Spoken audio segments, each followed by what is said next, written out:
Throughout 2020, somewhat unsurprisingly, we've spent a lot of time talking about public health. As governments around the world have strived to get to grips with the pandemic, they've been forced to perform a series of delicate balancing acts, weighing up a myriad of different social factors and vital public health protection measures. Debates are raging over who's getting it right and wrong, and it feels like everybody has an opinion on the best way to do things. In fact, I've sometimes caught myself wondering, what would I do if I were in charge? Armed with evidence and the latest science, could I have done better? Well now, at least virtually, there's a way to find out, as these balancing acts are at the heart of a new video game. Nature's Brendan Marr has been playing it, but he's been having a bit of a problem. I have a confession to make. I'm having a hard time with a fungal infection. These are the sounds of me playing Plague Inc. The Cure, a strategy-based video game on my phone. In the game, I play the part of an omnipotent global health agency trying to tackle outbreaks of increasingly nasty pathogens. The bacterium was easy. The virus wasn't too hard, but that fungus.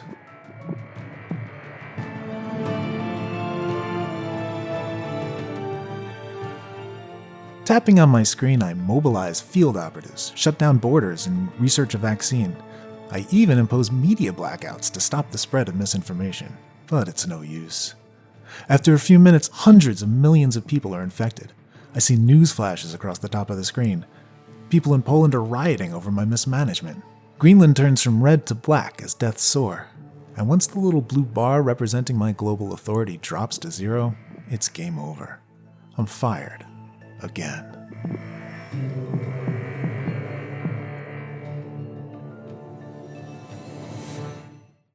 Maybe it's me. Although I've written about public health and infectious disease for decades, I'm certainly no expert. So, what about people who are? How have they fared playing the game? Seeing all those countries light up in red and then in black, I was just like, oh my God, I'm failing to save the world. I was playing it the other day and I managed to get to 99%, and then it said I'd failed, which I was very annoyed about. Plague Inc. is a popular game that's been around for nearly a decade. Inspired by a handful of other pandemic-related games, its goal was to be the bug. You play the part of a pathogen trying to wipe out humanity. You win when the last human on Earth falls. It was a fun concept until 2020 rolled around, and the world had to face down a very real deadly pandemic. At this point, life started to imitate art a little too closely, says the game's designer James Vaughn, the founder of Endemic Creations. Back in January, February time, when COVID was just getting started, we saw a huge surge of interest in Plague Inc. because when people are curious about disease, they want to understand more about it, we always see an increase in people playing. And it was quite an uncomfortable feeling for us because our game is a fictitious game, but suddenly I was seeing what I'd put in my game all those years ago suddenly playing out in the real world, and that was quite a disconcerting feeling for us. So, James decided to make an update to his game. Be the good guys instead of the deadly pathogen. It turns out that's a lot harder than it seems. But Plague Inc.'s popularity opened some opportunities for the company. Its educational value had captured the attention of people working in public health in the past, and James was able to reach out for advice from organizations like the WHO and the Coalition for Epidemic Preparedness Innovations, or CEPI. Endemic Creations also donated $250,000 split between the WHO and CEPI to help fight the pandemic. Because I'm just making a game about it going off my limited research, whereas there are people who spend their whole lives building up a deep expertise in the topic of infectious disease. And so I knew I needed to have a number of respectable experts who could help make sure that we were tackling the subject matter in the correct way. For months, working remotely, James and his team built realistic public health and economic aspects into the game, like lockdowns, furlough schemes, and vaccine development. And when it comes to vaccines, not only do you have to develop one, you have to start building up the manufacturing capacity for it, or else you'll never have enough doses to go round. Mike Whelan is one of the experts who advised James on the game. Mike's a project leader with CEPI, which has been funding and guiding the development of several COVID-19 vaccines. They thought about all the different scenarios and then just worked through them with us to say whether they were realistic or not. Now, obviously, we've had to cut corners. There's a lot of the stuff we do is not terribly interesting.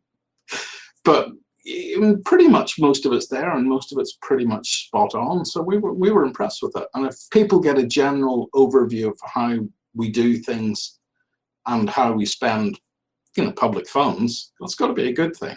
It's also a good game, and a pretty difficult one. There are so many decisions. Do I spend my limited resources on test and trace programs? Securing supply chains for personal protective equipment? How aggressive should I be with travel bans?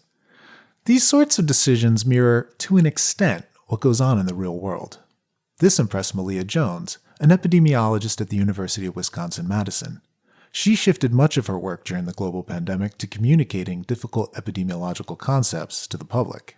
If the mission was to show how hard it is to be in charge in a pandemic, mission accomplished, right? It's really hard. It's tough. In fact, I'd say I lost much more frequently than I won the game.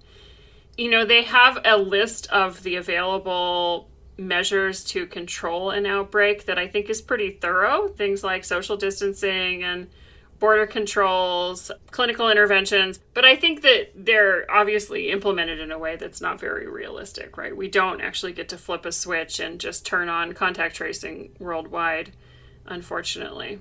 And of course, it can't be entirely realistic.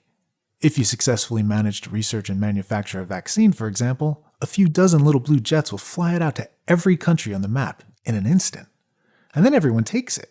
The entire world comes together, and you get the prize for saving the day. Sadly, this is unlikely to happen in the real world.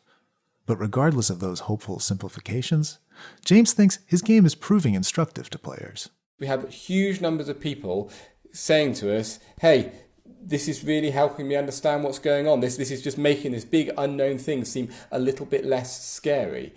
We didn't set out to make the game educational initially, but our games do educate people by accident. As they play the game, they learn stuff, and maybe it might make somebody think, you know what, I might wash my hands a bit more. I might wear a face mask after all because I saw how it worked in plaguing.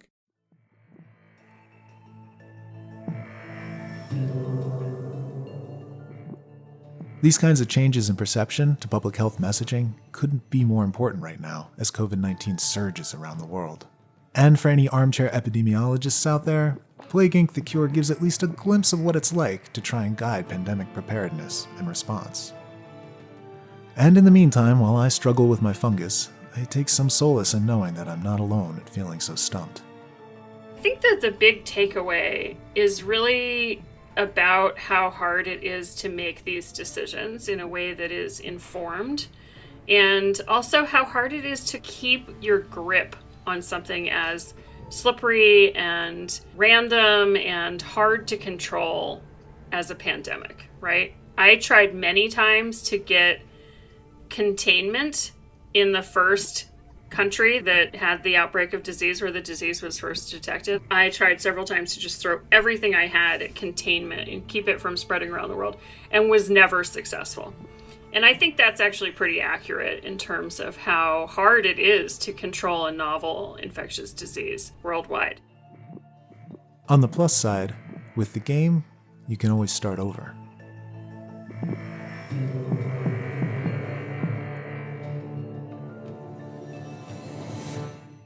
That was Brendan Marr. You also heard from James Vaughan, Mike Whelan and Malia Jones.